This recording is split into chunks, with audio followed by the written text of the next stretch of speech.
I want to introduce the panel today, and I'm going to get each person to introduce themselves pretty quickly and give you an overview of what they do. So can we start from the left and work across, Sean? Sure.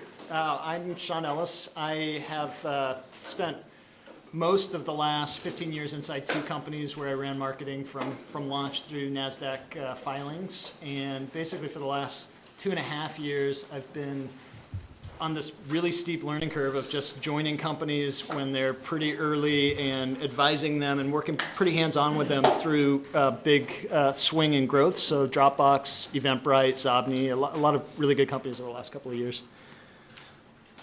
My name's Heaton Shah. I run a company called Kissmetrics. I started out on the internet as a marketer, running a marketing agency for about 7 years. We did social media marketing, SEO, stuff like that. And that led me to building a few analytics products, and the latest one's Kissmetrics. And the whole idea of our business is to help you understand your customer better. I'm Anne Ramondi. I am the VP of Marketing at SurveyMonkey, though that's a relatively new role. I'm in week 2. So, feel free to ask me questions about that, but I'm a newbie to the marketing area on SurveyMonkey. But prior to that, I was at eBay for 5 years. I was part of the founding team of Blue Nile, and then also worked at several startups in the Valley, Zazzle and Insider Pages, which was sold to CitySearch and IAC, and then have advised and consulted with a lot of early stage companies, particularly on marketing, product marketing, community, and sort of how to get going.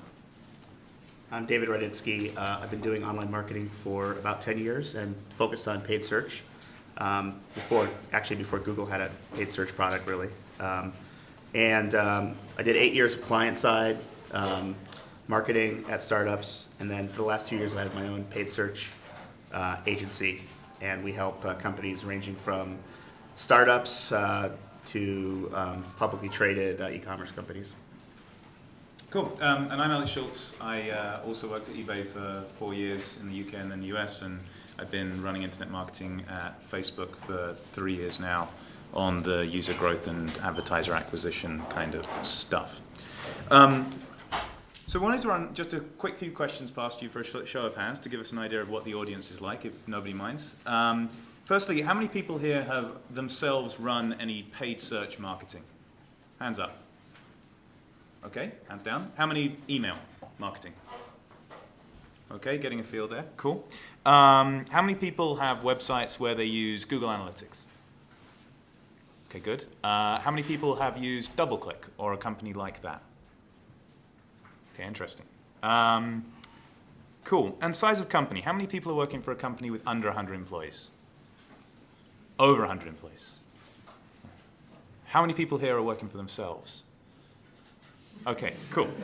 And then last question, budget size. How many people have less than $10,000 a month budget for marketing?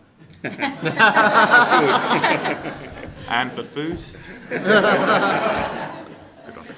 Okay, cool. I think that's pretty useful. We've got a lot of Google Analytics users, not so many sort of on the DoubleClick kind of tracking front, and relative inexperience on paid search and those kinds of marketing. Perfect.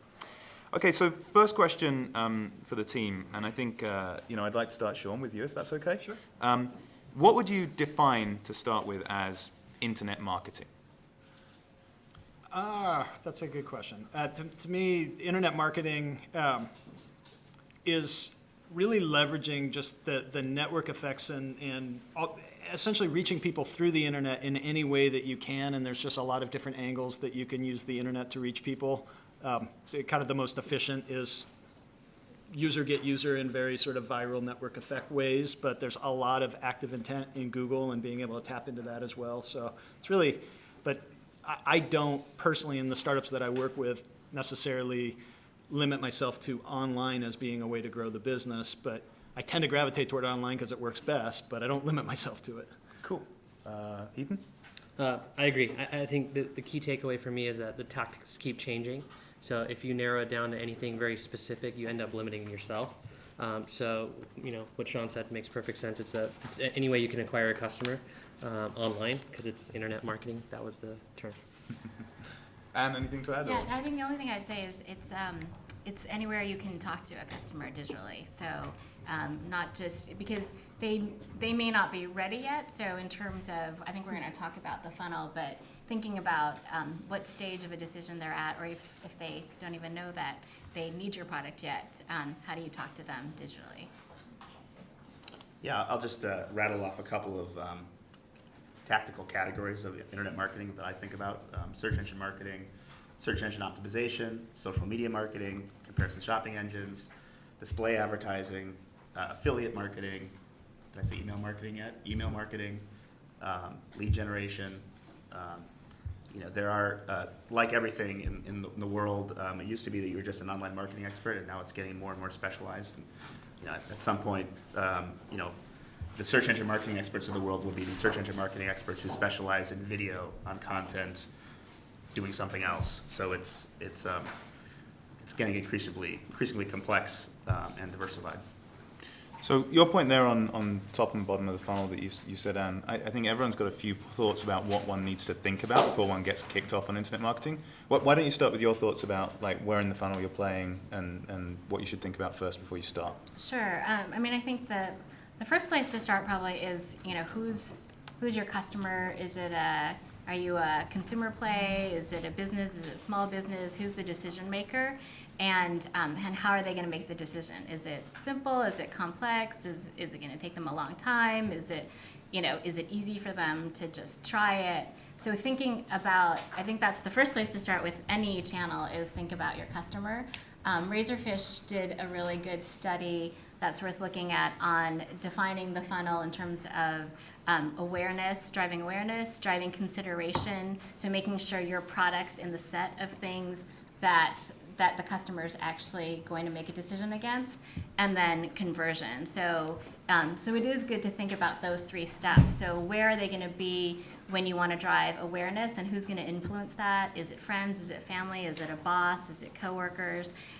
When they're actually going to narrow down to, they're going to choose amongst 3 things or 5 things, how do you make sure you're in that pool, and who influences that? Is that experts? Is it reviews?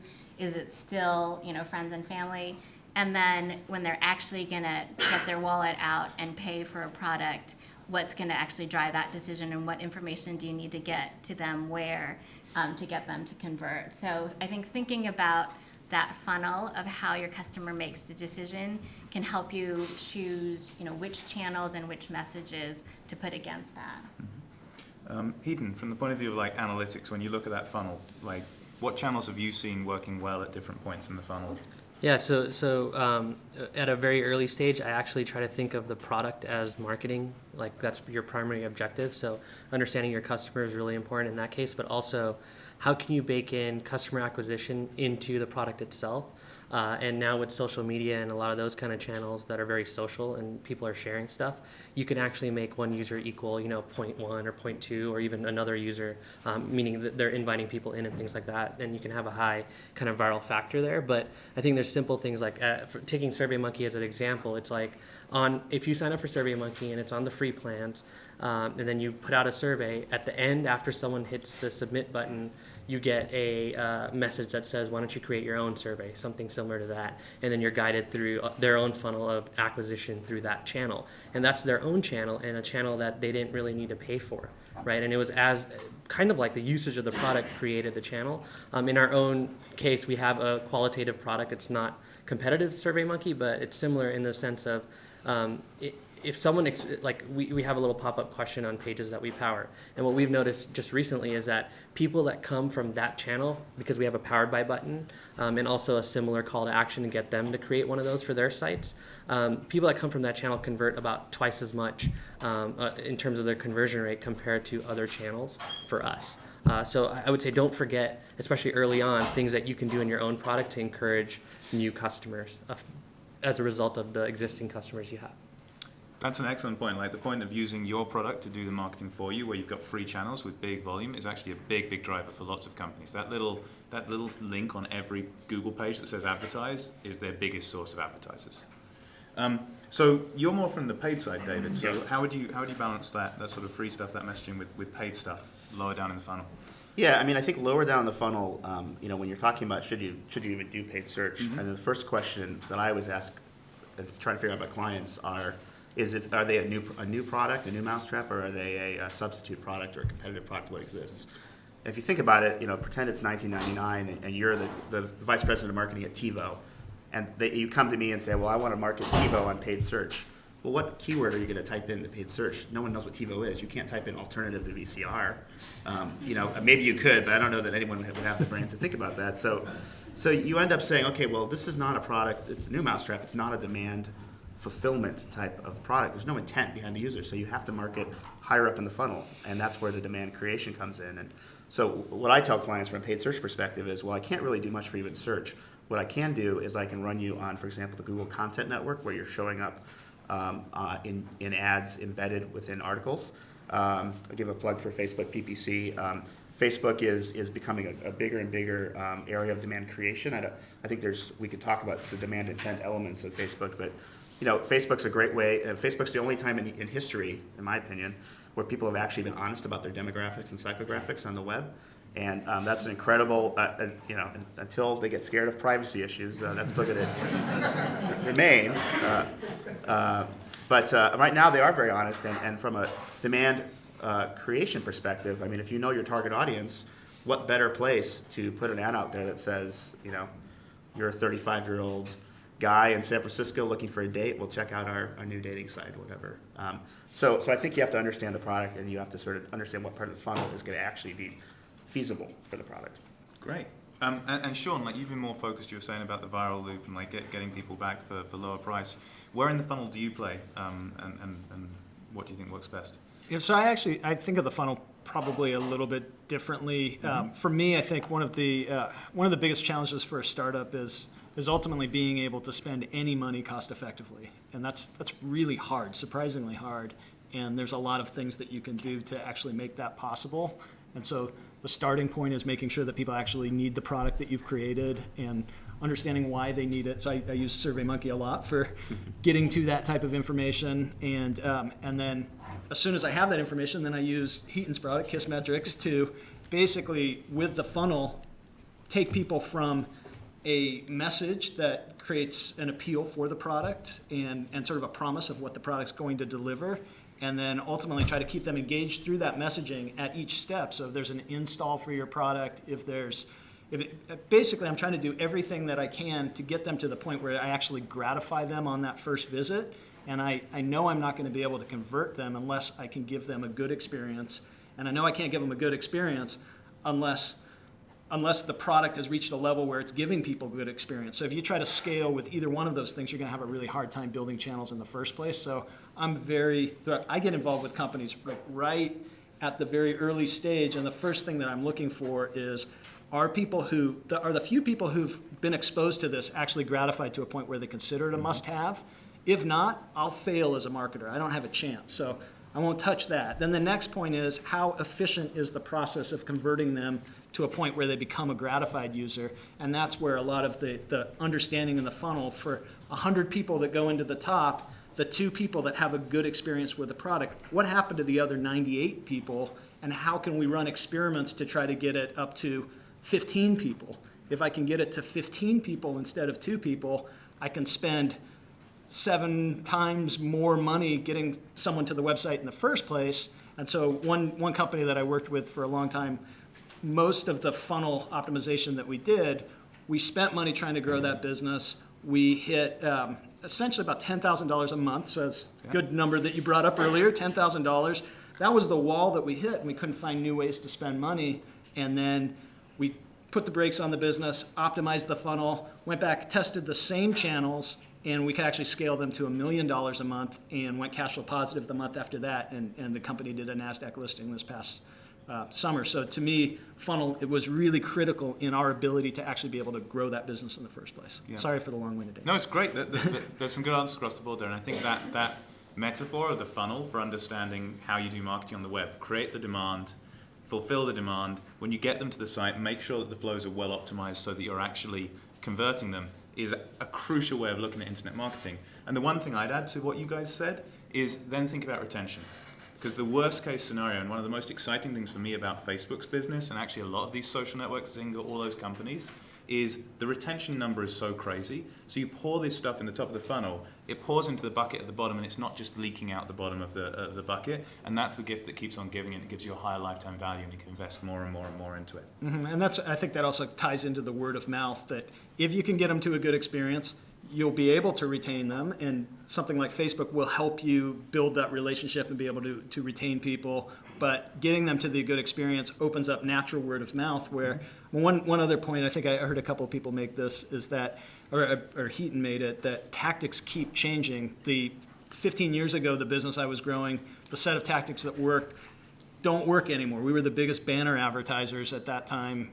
Our banner was the most seen banner on the internet. I haven't been able to make a banner work since. SEM drove the last business that I was with.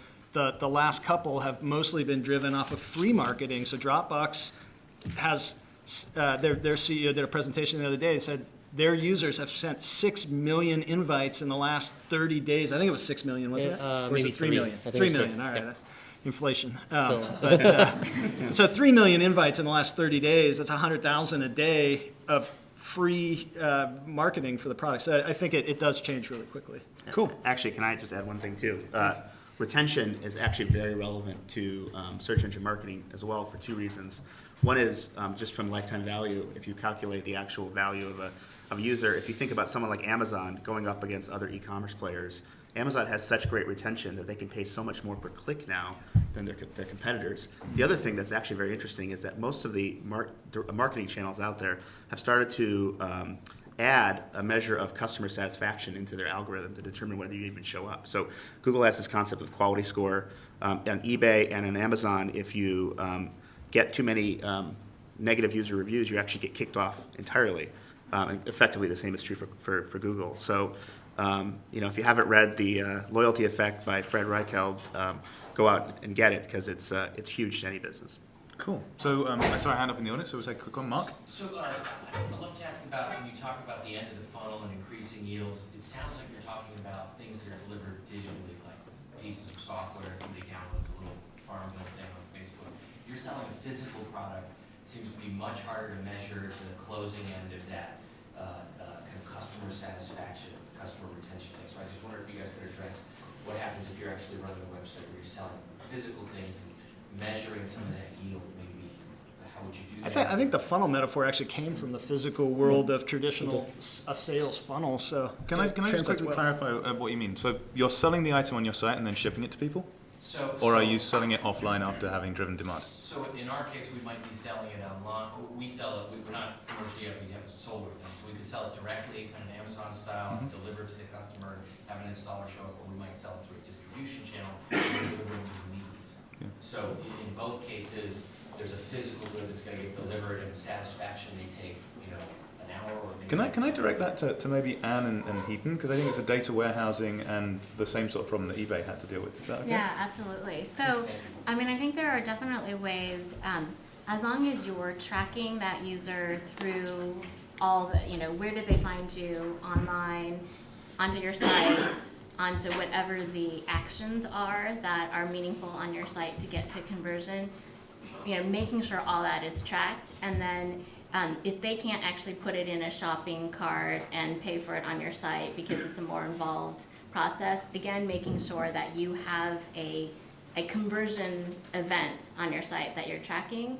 And then, as a startup, I think just, do the kind of heavy lifting stuff to connect it back to the satisfaction email that goes out after a window of time, so that you're closing the loop on, after it got installed, what was their feedback. The thing nowadays, I think, that should not be underestimated is how much customers want to talk to you. And so if you make that easy and accessible, they're more than happy to, fill out a short survey or reply to an email, make it easy for them. But I think as long as you're tracking all those activities and you're measuring on your site what that conversion event is, you still can measure the whole funnel and then know which channels are most effective. Does that help? Heaton, do you have anything to add? Yeah.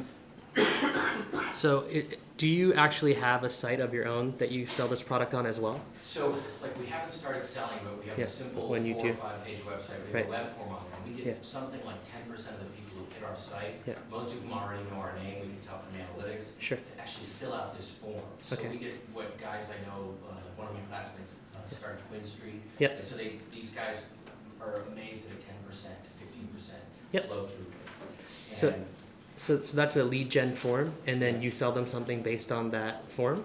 You Well, like contact them, or how does it work? I'm just trying to get a better, Right. yeah. For us right now, since we're not selling, it's more like understanding the customers, helping understand the drivers of their interest. And Yeah. we know a lot about that already, so Okay. we're not getting surprised so much as gaining granularity and trying to figure out what keywords to buy later, that sort of thing. Sure. And they tell us a ton.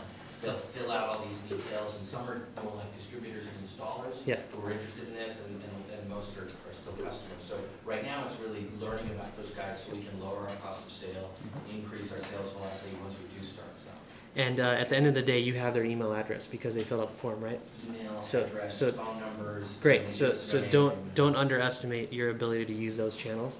You know, I think that's something a lot of people end up like saying, oh, I don't want to pick up the phone and call them, right? Or I'm scared to email them too much, right? I think they'll tell you when it's too much. Okay. Is one thing I'd say. Yeah. And another thing is if you're asking for targeted feedback, you'll get a good amount of feedback. So for retention around these kind of things, it's basically one thing you can do is send out an email that's a net promoter score. So that's been a big way to understand whether customers are happy. And there's a satisfaction score. You can measure yourself against Apple, IBM, and other companies. So I'd suggest you look a little bit into that. I was actually at an e-commerce summit earlier today, and one of the guys that runs, like, I don't remember the company, but it's a really big company, and they do a lot of e-commerce. He was saying that the net promoter score was higher with people that were repeat purchasers. Mhm. And that's a retention metric, like at the end of the day for this kind of business, right? So that's what I'd add, to it on top. And I'll add in two tactical things as well. Yeah. If you have a phone number on your site, you can track that through dynamic phone number tracking. So you can actually assign, there's three companies I know of, Mongoose Metrics, VoiceStar, and If by Phone. And all three of those probably integrate with KISS and other analytics packages. You can actually create a dynamic phone number for every user or for every marketing keyword, et cetera. And phone numbers, typically speaking, are 3 or 4 times more valuable than a lead gen form from a conversion perspective. So if you have the ability to take those inbound calls, you should do it by phone. The other thing is if you have a CRM system like Salesforce, NetSuite, all these guys integrate with a lot of the analytics packages and marketing packages. So you can actually, if that form is submitted, you can capture that lead and it will say this lead came from this keyword on this site at this time. Keep that lead into Salesforce right now, but I didn't know you could. There's an AdWords app, Google AdWords for Salesforce, for example, ready-made, free to use. Cool. Awesome, thank you guys. Awesome. And I think this opens up a really interesting thing for us to then talk about, which is table stakes for doing marketing and doing internet marketing. So one of the key table stakes is to have that conversion event on your site, and then to have a unique user identifier, whether it's their phone number, whether it's their email address, whatever it is, that you can then tie back into your database of customers, whether it's Salesforce, whatever it is, so you can join back and see what the lifetime value of that customer is, how much money you actually made from each conversion. It is incredible how many large companies I've worked with, I've helped consult with on the side over the last 8 years, who I've gone into, and they don't have that. And they can't tell you the lifetime value of their customer. And they're spending ridiculous amounts of money on marketing, and they can't say, this dollar made me this amount of revenue, which with the internet you can do, even tying to offline, because if they fill out that lead gen form, you have their phone number, you have their email address, you have their home address, you can tie that back to your database of customers and sales down the line. So that's, for me, the biggest table stake to doing internet marketing is make sure you've got a conversion event and you can track some, I'll get you in a second, make sure you've got a conversion rate event and you can track some numbers. And then track through to what your customers spend with you according to channel. What for you, and Sean, you didn't get to speak last time, so I'll ask you this first. What for you are the table stakes before you go into the marketing of like what needs to be there to be able to succeed? Well, definitely what you said. So the level of tracking that can close the loop on any dollars that you're spending, anytime you've got that if you've got those individual client records, then you're just basically trying to tie that back to an original source. And then basically it's all the stuff that I've previously said, so I won't regurgitate it. But once I have that, then everything that I'm doing, ultimately to me, growth on a tactical level is the tactics don't drive growth very much. It's ultimately the gratification of the product, a very efficient conversion process, and then the economics of the business are a really important part. If you have a very high average revenue per user, then you can arbitrage growth. But sometimes, if you look at like Yelp compared to Service Magic is basically, if you search in the search engines for any sort of service, Service Magic's going to show up in the paid ads because they have a pretty high average revenue per user. But Yelp is ultimately probably the more valuable company with a lower revenue per user because they've removed a lot of the friction to solving the problem of finding service providers. So I mean, so it's not always, growth is not always about increasing your average revenue per user, but I think the important thing is to understand what is the economic engine of the business, what tactics are going to be supported by the right economics, and is the product meeting a need, and is the market big enough to really grow into. If you're strong on each of those things, you can grow a business pretty well. And then obviously the tracking that make sure that you are disciplined through the process of growing it. Yeah, you've got to get that right. David, I'll jump around. I would pretty much agree exactly with Sean. I think three things. Tracking, your back-end economics. If you're going to do a direct marketing channel like search, Yelp is a great example where you don't necessarily need paid marketing, but for a paid channel, you have to be able to compete with your competitors from a revenue perspective, or you're going to be out of the game. And then landing page, usability, testing that funnel over and over again are the three things that are most important from my perspective. And Anne? I think I'll tackle a slightly different point. That across Blue Nile, eBay, and several of the startups that I've worked with, there's a phenomenon of sort of 80-20 where your top, even though you would think in a diamond ring engagement purchase, it shouldn't be that 20% of your customers are driving 80% of your revenue, but it actually is true. In many businesses, that your top customers, it can be described as recency, frequency, monetary value. That was kind of the old school direct marketing terms for it. Your top customers in many cases are absolutely the most valuable. So if you're a startup, going in and having a hypothesis around who those people are, because nowadays they are the ones that are out there evangelizing for you. You know, they're posting on Twitter, they're posting on Facebook, they're blogging about it, they'll wear your t-shirts, they'll grab people, strangers on the street, and tell them they have to use your product. And so having a hypothesis around who those people are and what problem you're solving for them is incredibly important. And even to the extent that, trading off sort of buying, more clicks for figuring out, is there a program you can develop for them that's relatively low cost, delivered by email, makes them feel really great, and they are spreading the word for you. So that's one thing. I think it's interesting that across a bunch of the companies I've worked with, with eBay top sellers, which drove a lot of the revenue, really, again, 80-20. So those are things to think about. And after you left, we went into top buyers, and it was even more skewed. Yeah. Hidden.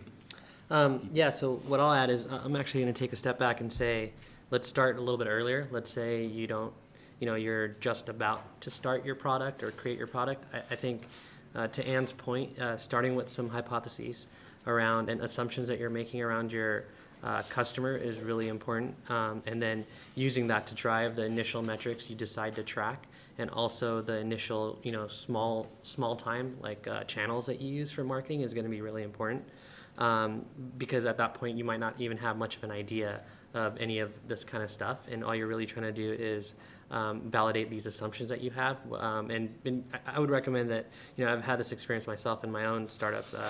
I'm wrong all the time. So get used to being wrong would be something else I'd add about these assumptions. So don't listen to a word he just said. Yeah, I'm all wrong. Cool. I wanted to just a couple of things to draw out from what you guys said there. I think the 80-20 thing that Anne said is crucially important. And it very much talks to where marketing is important and where sales is important. And if you look at Google, right, the growth of their search engine isn't driven necessarily by sales. There was a bit of business development to get all that Yahoo traffic and so on and get them the data, but it wasn't driven by sales. But their revenue was driven by sales. And marketing wasn't necessarily that important in the growth of their revenue. And who you're targeting and what you're doing, which these guys have said, whether you're targeting business-to-business, high-value customers, sometimes sales is actually the most important thing to use to go after the revenue. But the users, to get millions and millions of users, you can't go after it anyway but marketing. So you have to think about which side you're sort of going with. Sunay, you had a question. Yeah, it was on the conversion thing. You guys talked a lot about conversion. Can you give an example of, or something like, we do products like the gentleman was saying there. But these are 10K plus products. There's no sale going to happen over the website, right? But website is the only way to get people to generate the lead, basically. So what kind of conversion should we be looking for these kind of things? Like, is it conversion rate as simple as I got him to log in and download the technical spec, or? In the last long-term company I was with, it was Log Me In. We basically had half of our conversions were e-commerce and half of them were through sales, so telesales. And essentially, it's really hard to say what's the baseline correct conversion rate. Heaton made a good point on this the other day. I just read in an email this morning. I was talking about the conversion event that we should be tracking kind of on the website, right? So not. Well, so you can run into trouble if it's a conversion event if you say it's the creation of a lead. And right. Then, so you assign a big value to a lead is a lead is a lead, then you get, somebody will come up with a way to get 50 times more leads and they'll be worth 1,000 times less each lead. Like ultimately it should be the value that's being created for the dollars that are being spent, and that's the only way to sort of efficiently grow a business. Sure. But I think the important part is that whatever your conversion rate is, that's the baseline that you need to beat, and that you're trying to constantly improve on that. And it's really hard to look externally because no business will be exactly like yours to say we're doing badly or we're doing well. If you do 10 experiments to try to improve it and you can't, that'll tell you that you did pretty well with the first time. I think the thing I would add to that is test a lot of different events. So a good SaaS model company is HubSpot. They do an amazing job with a bunch of different potential conversion events on their site. Everything from a free tool, so they have a subscription product, but they have these little free tools that just demonstrate a tiny bit of what they can do. So they have a PR grader that's free, they have a Twitter ID grader that's free, and those are all ways to bring people into the HubSpot universe. They have webinars, they have white papers, so at any given moment on their site, there's probably 24 different possible conversion events, and then they measure all of those to say, if someone attended a webinar, then we followed up with a sales call, how many of those people converted? And their whole goal with all of these is to make that the costly conversion point of a human being calling much cheaper and much more efficient, right? So what they're trying to test is not only does someone do something on the site, but how much more valuable does it make them as a lead once they do that activity? So then they can spend more of their email against attend a webinar. If they found out that, 80% of the people who attend a webinar will pick up the phone when we call them and will sign up for a trial. So I think diversify those points for the higher dollar sales types of products. It's hotspot.com. HubSpot, yeah. HubSpot. Yeah, and they have all kinds of sister properties. I mean, they are in social media marketing, and they've definitely mastered all those different channels, but they're a great model to look at. The founders actually wrote a book called Inbound Marketing. So you might They want to check it are out. a brilliant company, and they really Yeah. know what they're doing. That point that both of you mentioned of figure out what the end value is, that's why it's crucial to be having a unique identifier and tracking it to the end, because you cannot just look at leads. So there was a couple of questions, so I'll go for it, Karen. If you are, you guys have talked a lot about kind of how to measure marketing, which is, I guess, sort of like how to market. Can you talk a bit about when to start marketing? So if you have a product that's sort of an ongoing product, content, for instance, as opposed to something tangible, how do you balance the desire for buzz for an upcoming product versus the fact that the product may not be done? Sean, I'm going to throw that one at you to start with this time. I would say that there's probably more debate on that subject than just about anything, so there's not really a clear answer. For me personally, I would say that everything is basically a hypothesis until it's proven with customer feedback, and that you can run your business pretty cheaply before marketing, but as soon as you start marketing is when your burn starts to go up. So my recommendation is generally get some people on the product relatively quickly. That don't treat launch as an event that's worth putting a whole lot of thought into. Just get some people on there and find out that you may find that they absolutely love your product, but for a very different reason than you thought it was going to be. And then basically kind of reorient around the value that they're giving you. Or more importantly, you may find that they absolutely hate your product and that nobody's getting any value out of it. And, PayPal would be a great example on that did a complete restart, changed the entire business. They started out in cryptography software for basically accessing servers through a PDA device, and just knew nobody wanted that, and they moved into a different direction and were able to essentially come up with a prototype on a very different product, an e-wallet product, on the initial $200,000 they raised. So there's a big theme out there that a lot of people are talking about, is the whole idea of pivoting to kind of find the product and market fit that you can build a business on. But I would say, if you look at the data, probably 90% of startups don't start with a viable product for a market that exists and that they need to adjust. Very few are as good as PayPal in being able to actually find a billion-dollar opportunity. Most of them just keep trying to drive that product in and basically do it until the business goes out of business, and then others actually are in the minority that get lucky. But the most dangerous time, the time that most startups fail, is sort of before you get to that product market fit. And until you get there, I wouldn't even think about trying to aggressively grow the business. Everything is basically getting some people in to get some feedback so you can adjust things to that feedback. David, so you're used to sort of the spend part of it. Like, what are your thoughts? When have you seen people succeed, and when have you seen people fail? Well, I think I kind of would echo what Sean said. I mean, there's this book that maybe is required reading now, maybe not. 4 Steps to Epiphany by Steve Blank, and I think Sean actually you're heavily into the lean startup concept, right? I think a lot of people are. A lot of people are, okay.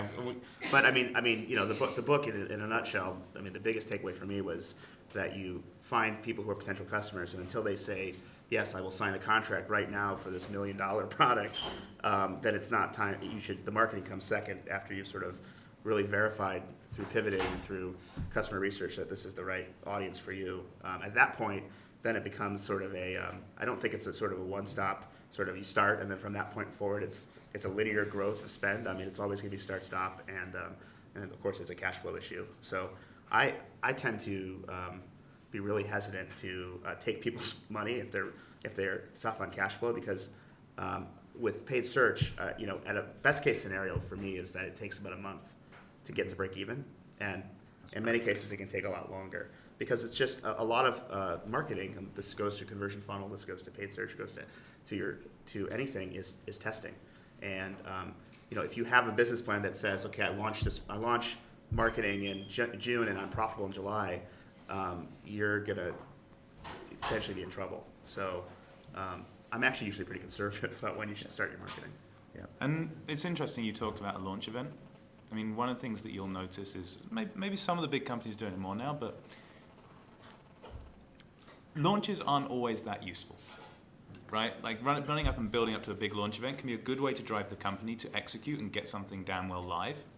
But actually, as a marketing event, not necessarily a huge value add unless you're thinking it through like really, really, really, really careful. And a launch you have to spend a lot of money on isn't necessarily that valuable. A good launch with a bunch of PR can be awesome, but often you find you have that initial spike, you fall back to where you were, and then you've got to build up over time. You've put all that effort into getting that short initial spike that really doesn't fucking matter.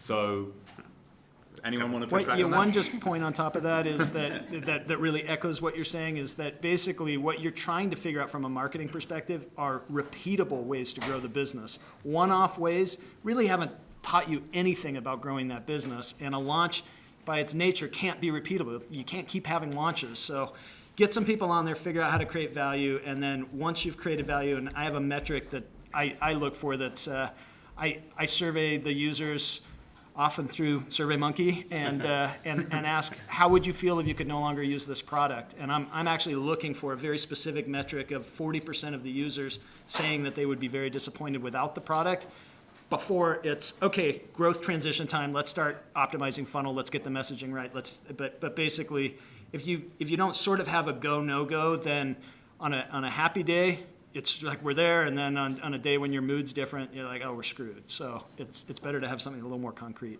Great. So I wanted to just ask the audience another question based on what was said earlier that I thought was very good about whether you're a substitute product or a new product, because I think there's some really interesting questions there around how you determine what marketing to do. So be honest with yourselves, because a lot of people go out there and say, no, we're totally new, and you're like an e-commerce classified site. So how many people are, and I'm going to put my hand up on Facebook, how many people when they launched were a substitute product? Okay, how many people were a brand new product? No one's ever thought of what you're doing before. Okay, cool. So a lot of people here are substitute products. So can we start with that, because I think that's often the case. Maybe hidden, because I think this is a very analytics-driven thing. Sure. How do you go out and figure out which channels you're going to attack when you're launching a substitute product? If someone out there and you're trying to disrupt that market. So I personally, in our business, we have one of each. So we have a sort of newish product that people need to experience in some way before they truly understand it. And then we have our main product, Kissmetrics, which is an analytics product, which is totally, we're just resegmenting. What I would call is we're resegmenting an existing market. I actually wanted to talk about this in the earlier part, so this is great. But for us, what we did is for the resegmenting product, we realized that it was going to take us time to figure out what actual product needed to be built that wasn't a copycat of something else or just a little bit better, but was quite a bit better. So what we started doing around, I guess you could call it marketing, is we started building up a Twitter account by tweeting interesting things that our potential customers that we want in the future but don't necessarily want right now. We just started engaging with them. And recently someone told me that I consider your Twitter, the Kissmetrics Twitter account, not a vendor account. We just share like links about analytics and web design and things like that. And we've been able to basically do, I guess, demand generation is what you'd call it, around that. So people already know our name and they know what we're all about. So now what we've been able to do as a result of that is if we have things we want to test, like a landing page we want to test, some specific idea, like a new product we want to do, we can throw a lot of those users at it just by tweeting it out, right? And that has allowed us to get probably a majority of our early kind of customers. So I guess, long-winded, I mean, to me, it's like you really want to figure out what category you're in and then figure out whether you actually need a product before you put something out there, or if you can even, kind of vector on something else that already exists, even though you're doing something new. So that example was something kind of resegmenting an existing market. Another product we have, is basically a qualitative feedback tool that people were hacking together, but nothing like that existed until we put it out there, which is basically you put a JavaScript on a site and you can ask a question anywhere on your site to a person very targeted. So if, let's say, in our own Kissmetrics product, we use this other product of ours, it's called Kiss Insights. What we did is on our report page, we asked, is this report clear, yes or no? And if they said no, we asked them to explain why. And we used that to improve the design.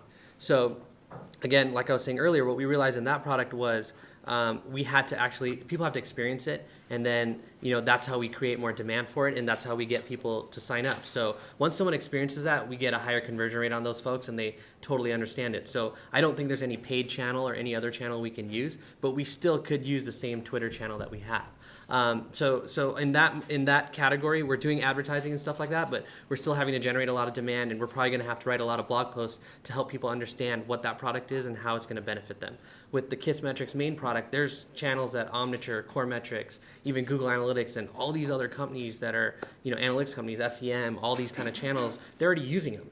And we already know that they're making money on them. All we have to do is basically, when we're ready, when we figured out our own kind of promise statements and our own kind of conversion funnel, is start using those channels and go for it. So that's a little more straightforward. Yeah, so I think that's an interesting example because it's like a very B2B oriented company. Yeah. And with something like Blue Nile, where you're disrupting an existing market of diamond ring sales, how did you go out and figure out how you reach those customers and how you actually, get to the people who want to buy off your site?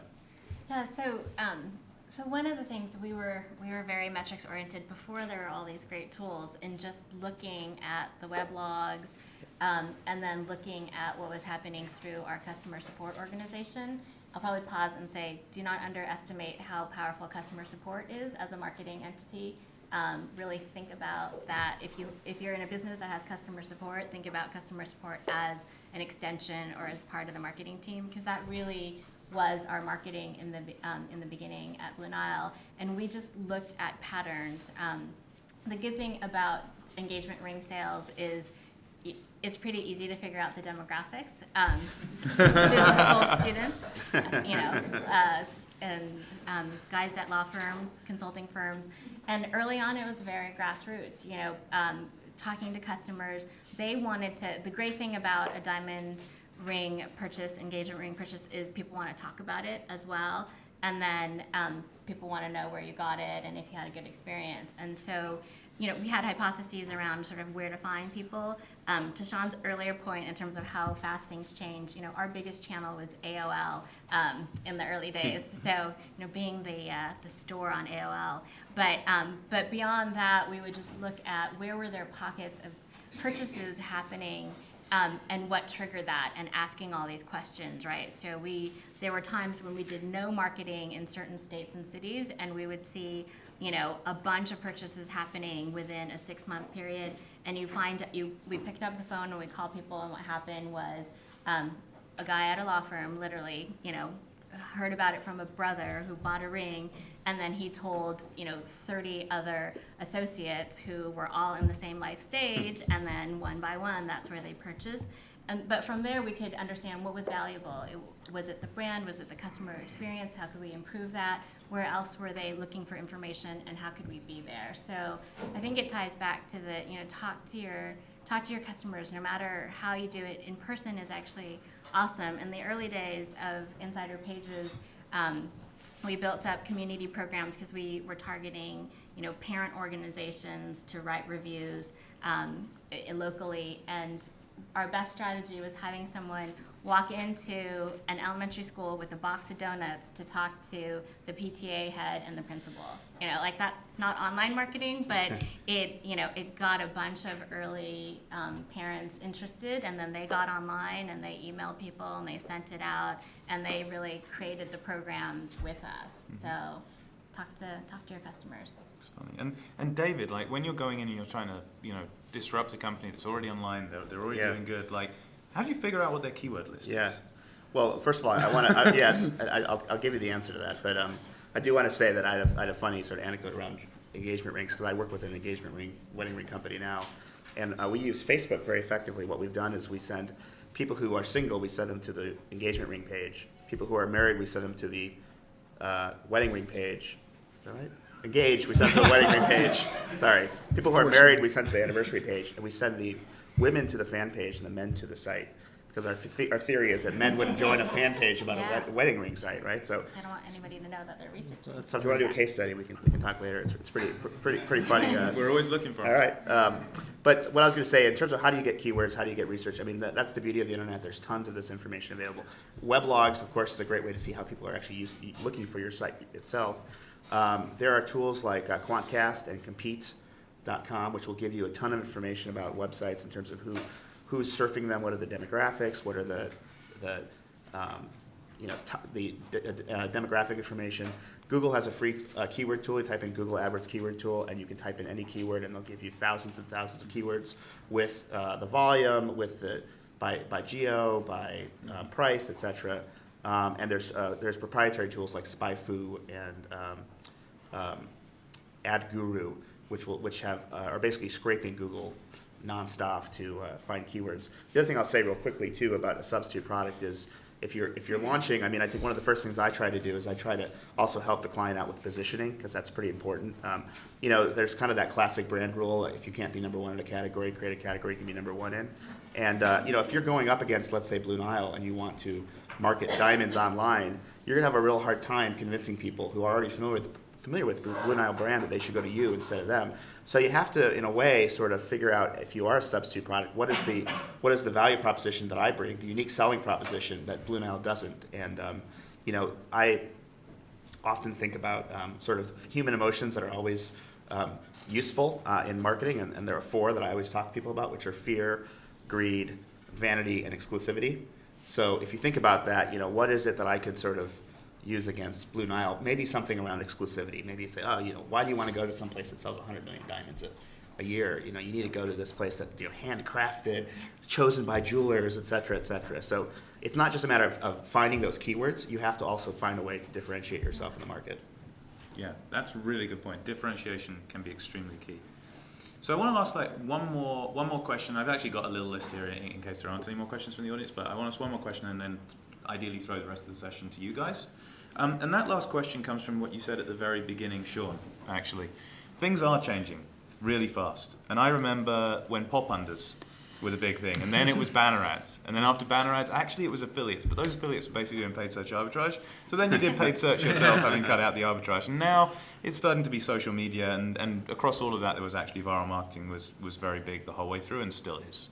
How do you, and I'll start with you, Sean, how do you see things changing? What are going to be the killer marketing channels next year, this year, that new companies, if they are the ones that crack that marketing channel before anyone else does, gets a chance to like really succeed strongly? Unfortunately, I don't think anyone can know the answer on that. But what you can do, like the winner is the one with the highest testing velocity on constantly trying new things. One of the tricks that I've done over time is basically looked at Google's zeitgeist of the top 10 fastest growing search term companies and tried to reverse engineer how are these companies growing, and a great one. So I did this a few years ago and saw that that eBuddy was on the list. I hadn't even heard of eBuddy, and saw that it was almost the same thing as Meebo, but they had more stuff on mobile. And then so I looked for a good mobile opportunity, worked with a mobile security company, got a lot of understanding of the mobile side. Now two companies that I've spent a lot of time with over the years mobile has become a really important channel for them. So for Dropbox, they get a ton through iPhone. LogMeIn is a top 20 revenue generating iPhone app, and they're already really big on the iPad. And so to me, it's basically because everybody's so metrics driven, and it used to be a competitive advantage, now it's like a requirement. And if things get saturated really quickly. So if you find something that works, you have to just pile in on it and milk it till it stops working, because it will stop working, and that you have to always carve out enough to be looking for the next thing that's going to be working. But to me, the one that pays the dividends in the long term. And so if I had to say like how's my strategy changed the most, it'd be tapping back into some of the things that you were saying, Ann, where it's basically figuring out how to tap the passion of your users and the brand advocates. But basically, if you look at all of the tech publications that used to be really important launch platforms for new tech products, they're all going out of business. And basically, they've been disintermediated by individuals who are now able to broadcast through Facebook, Twitter, blogs, that basically people who love your product or hate your product can broadcast that really well, and really doubling down on those relationships with customer support, with basically any way that you can engage and make people happier. That is the fastest way that I've seen. I just saw today that I think it's Kleiner Perkins. The fastest growing company they've ever had in their portfolio is Zynga, and Zynga is so like in some senses what I just said is it's kind of the hardest now to grow a company. It's probably harder now than ever, but at the same time, the fastest growing company I've ever worked with is Dropbox, and that's just been in the last few years.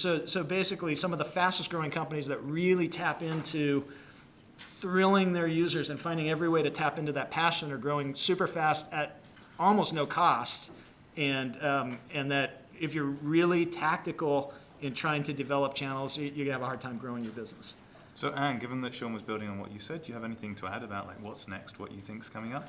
Yeah, I think the things that are really interesting, even in commerce, because there hadn't been a ton of innovation, like real innovation in commerce for a while, are these participatory commerce models. Whether it's the ones that are, more game-like, like Swoopbo, or flash sales, like Guild and Groupon. But one that I think is really fascinating is ModCloth. And they are, there's a lot of discussion around sort of crowdsourced and user-generated, but they have this lovely balance between a merchandise point of view and enabling their customers actually to participate in the growth of the company by their features like Be the Buyer. So, it's fashion for young women who are really passionate about that topic, but, their customers get to vote on what they should buy and hold in inventory. They run contests where their customers get to name a dress and write the description. Their customers cannot get enough of that participation. It's brand affinity, and for the business, it actually lowers their cost of operating. And as a startup, they've been able to scale tremendously because their customers want to create their success with them. And I think those models are super exciting for a lot of reasons. I think I think younger demographics are expecting that as part of their online experience. I think it's a lot harder for established companies to do that in an authentic and legitimate way. So in terms of positioning, it gives you a lot of room for positioning, and it lowers your cost as a startup. Let your customers help you create the business. I think that's a powerful way to build it in certain spaces. Great. David? Well, I think tactically, I do think that social media and mobile are sort of the two big opportunities. I think Facebook PPC right now for most marketers who are doing search engine marketing is probably less than 2 or 3% of their budget, and I think within a couple of years, it's probably going to be in the range of 20 to 30%. Especially as Facebook is, yep, keep your stock. It's especially as Facebook's rolling out some really nice user tools and functionality, API functionality that enables people to be much easier to buy on Facebook. Mobile, I think, is not right for everyone. You can get thousands and thousands of clicks that do absolutely nothing for your business. People inadvertently click on the ads all the time. I know I do. But I think for as we catch up to Asia and we're more and more a mobile country in terms of the way we interact with technology, it's going to be huge. And I think, I guess the other thing I was going to say was strategically, or from a sort of futurist perspective, a lot of what I think everyone has talked about on this panel today is about sort of building relationships with your customers, keeping customers happy, creating brand advocates. And I just think that it's harder and harder to hide from being a crappy service company these days. I mean, you look at sort of the United Breaks Guitars ad or video on YouTube. You look at sort of the various mass revolts against big players like Google, like the eBay power sellers, the Facebook privacy issue. At this point, and as I mentioned before, I mean, you actually will get kicked off your marketing channels if you have bad user experience. So you can't the days of Bud Light spending $500 million in advertising and actually people believing that it actually is a good beer to drink are over. I mean, that's sort of the dinosaur era of thinking that you can sort of just knock brand into someone's head. You really actually have to have a product that actually speaks to people, or else any of this other stuff that we're talking about will do nothing for you. Great. Hidden. Yeah, I've got two halves on this one. So half of me just wants to say everything old is new again. So don't underestimate things like email, direct mail, going door to door. Your example was actually pretty awesome around what was that, insider pages? Yeah. Right. So I think those channels still work. Maybe they're not scalable necessarily, but they're still channels, and you should still be thinking about them.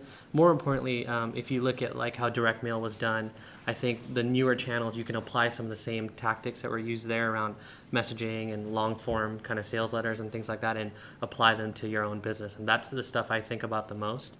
And then so that's one half. The other half is like, I think things that are emerging are I think video is going to be huge. I think mobile, and David kind of mentioned video earlier, but I think there's a lot of opportunity around video as marketing, whether it's because of YouTube or Vimeo or just putting a video on your landing pages, right, and making it easier for people to understand your product. And in terms of mobile, I agree. There's a lot of crap clicks right now, but with Apple's moves and Google's moves in the space, I think we're going to see a lot of more rich media with mobile that is probably going to be pretty effective, is my guess. And then another part, and then additionally to all that, I think keeping abreast about what's going on with Facebook and how they have like buttons everywhere, and they're going to know people's preferences. Their targeting is just going to get better. It's already super awesome, better than anything else out there. Like I had to do this morning, but basically there's 34,000 people in Sweden that you can target that like chocolate, right? And I know that because of Facebook and their ad system, right? And there's 1.8 million people that are engaged in the U.S. that I can target that are female. Things like that, I think, are super. The hyper targeting is awesome. So those examples are important. And then there's also a lot of these companies like that came up through like I guess the Web 2.0 phase, which we're arguably over now. They need to make money, and they're starting to create pretty powerful ad platforms. Examples are like Reddit. StumbleUpon is some marketers have been able to make it profitable in certain categories. There's a lot of examples like that. So I'm always on the hunt. If someone opens up an ad platform, I'm on it. Did you guys know that actually the New York Times has a self-serve ad platform now? I'd be trying that, right? So it's just about hunting for channels and jumping on them before anyone else does and try to make them profitable for you. Yes, that's all really great stuff. I mean, this is, in my opinion, since the advent of television, and probably even before then, the most exciting time to be in marketing, to be in sort of that kind of field. And the really interesting thing is the line between product and marketing is now completely blurred. There isn't a line between product and marketing. And if anyone thinks that, there are lots of engineers who think that, well, we do engineering, we do product, we're not marketing. And there are lots of marketers who are like, well, we're marketing, we boss things. There is no line now between those two. And you look at Groupon, Zynga, Facebook, Twitter, Foursquare, all of these companies with most of them over $1 billion, all except one over $1 billion valuations, and I'd argue that they're worth more than Foursquare's worth more than $1 billion too. All of those companies have grown with very little spend on marketing, all about viral networking, all about what old is new, all about email. So you guys definitely are in an exciting place right now. We have about 10 minutes left, so I think that's probably enough time for maybe 2 questions. We've had a few from the audience already. You were first up, so Ricardo. Are there channels or approaches that work better for older users? Like we're working on something for international travel, which tends to be dominated by people 35 or over. What Who wants to take that? There's 500 million people on Facebook, maybe 600 million by now, but Alex won't tell. There's a lot of older people, especially 35 and above. Yeah. If you're talking That's not 55, if you're talking 55 and above, it's a different story.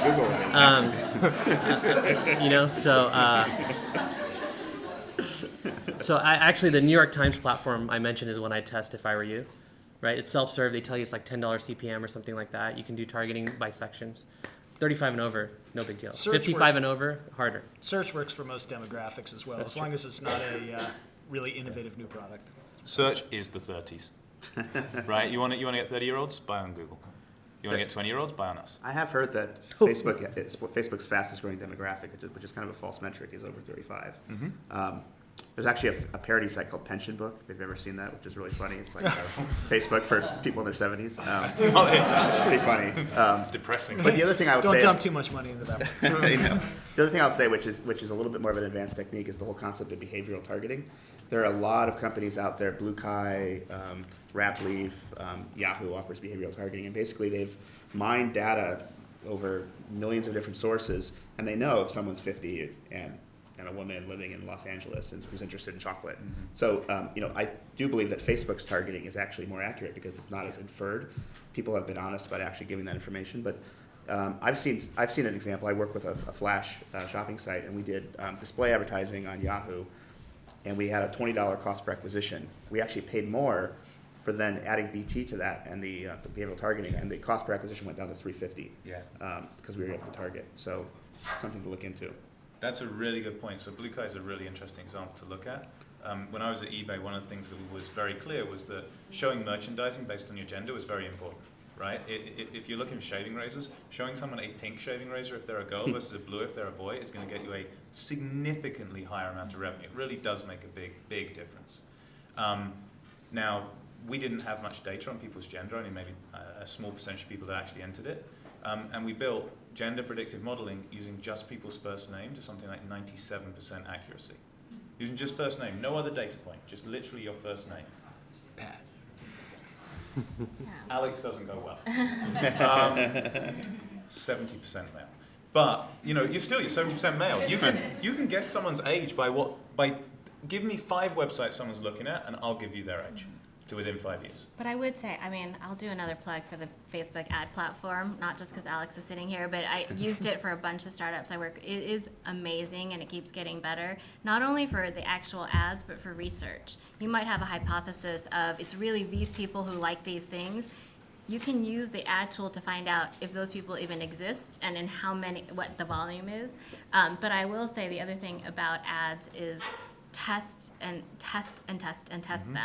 them. You know, in terms of for the demographic you're talking about, really think about words that they would use, and if you're talking to your customers, you'll hear those words, but don't make assumptions around everyone's going to search on online travel. You know, I did ads for a game company, and they, you know, online soccer game is super competitive. A bunch of people were searching for internet. I mean, like when I say a bunch, you know, millions of people were also searching for internet soccer game, I mean, internet football game internationally. I mean, just think about, you know, all the various combinations, because it's not necessarily going to be the one you come up with, and that's why testing is really good. And the other thing I'll say about Facebook ads is pictures of attractive women work for both attractive women and for women and men. So I could probably say that on this panel. These guys probably weren't going to cover it, but I think the old term is chicks get clicks. That's it. And The number one law of internet marketing. First law of so internet marketing. I'm not going to embarrass these guys and have them say it, but I feel really comfortable saying it. It absolutely works. The number 2 law is unconstrained A/B testing always leads to porn. So That's true. All right, Sean wanted to go there. We had a long time defining how much cleavage was allowed in Facebook ads.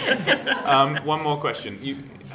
Alex, because you got the name. Yeah, thank you. We've talked to a bunch of our customers and found that adoption for products like ours really come through blogs. So we're trying to figure out what are the highest value blogs for us to go build a relationship with and have them write about us. How do you figure out who's influential? That's a great question. I'm not going to answer it. Well, I ran a company to help with stuff like that, and we worked with a lot of the blogs as well. I'd throw it back at you and say, having them write, is that the only way that you can get them? Is there a widget you can provide them? Are there other things you can do with them? That would be... Our software developers looking for a particular product to fix Okay. something. So they go here, like the sites, to figure out how to fix a problem. And they ignore all the edits. Start using Stack Overflow a lot. Well, that's exactly, yeah, so that's one, but that's exactly what I'm saying, though. Is there any way that you can create something that doesn't feel like even a blog post? So you don't even have to, it's something that bloggers come to your site for that helps you market your product to their audience. Yeah. A widget or something like that. That's usually the tactic I would use instead of Yeah. trying to find the influential ones and go after them. That being said, like there's, Technorati, which is still able to measure influence on that. Then there's sites like Compete and Quantcast where I just start typing ones in and they'll tell you related sites that the same people visit. So I'd type in Stack Overflow actually and see what other sites those users visit and things like that. So I'd start using those market research tools, I guess. Even Google has their own market research tool like that. Quantcast's pretty good actually because they are installed on all of TypePad. I think they're actually on all of Blogger And WordPress. So, yeah, as on well. WordPress. So if anyone that you're thinking is influential is on any of those platforms, you can see how much traffic they've got instantly. It's not in the same demographic space that you're talking about, but two great embeds that really drove growth for companies are Polyvores. They have a collage maker, and in fashion, they own fashion bloggers because it's the only tool that can really allow fashion bloggers to create these really neat sets of different brands of clothing, and that has fueled their growth. And the other is Etsy Minis. Yeah. So bloggers in kind of the indie handcrafted space adopted that like crazy, and it's a great way, again, think about what kind of content those bloggers want to post to their audience, and if you can do a tool or an embed, as Heaton said, that's much more powerful than trying to reach each one of them. I would add SlideShare as having an embed strategy, SlideShare. Because, and they actually have a model where it's like the people that are embedding are the people that are uploading. So it's like I go present somewhere, right? And then I upload it to SlideShare. I have an incentive to go post it on my blog as an embed. Right, so some kind of user model like that would be really smart for you to try to figure out. And I'll add two things. One is there are ad networks for blogs. So there's one called Federated Media. There's another called, I think, AdRoll. And there's a third called Blog Ads. And then the other thing I'll say is if you are trying to reach a certain blog, having a PR hack sort of go and sort of write the writer and say, can you publish this article or talk about it, since it's not the way to do it. I found that, and I actually don't do this because I don't follow my advice, but blog ass kissing is the way to go. So just find that blog that you really love and just write comments every Yeah. 5 minutes on everything they post, and eventually they somehow will want to write about you. I mean, most blogs are started by probably insecure people who want a lot of attention. So give them attention. There's actually one other resource that's good across industries, and it's called Help a Reporter, HARO. Yeah, HARO. That's awesome. It's awesome. Yep. Twice daily email that tells you all these different publications and blogs that are looking for content, Yeah. and that you can easily pitch to. So And great about resource. specific topics. Yeah, So- yeah, exactly. It's called Help a Reporter, HARO. Help a Reporter H-A-R, Out. Yeah, Help a Reporter Out. Yeah, Peter Shankman. It's a Yeah. he's a really smart guy. Yeah. Sean, awesome. anything? I don't remember what the question Okay, was. fair enough. I'd also say you're vertical, and we didn't talk about it, and I think we stayed high level, and I wish we'd had some time to get a bit more tactical, but your vertical is SEO fodder. What you're talking about, I don't even know what the questions are, but it's pure SEO fodder. It's long tail. You can get ranked for those keywords. Sort your life out and get some links, and you'll get huge amounts of traffic. Game over, guys. That's 4:00. So thank you very much.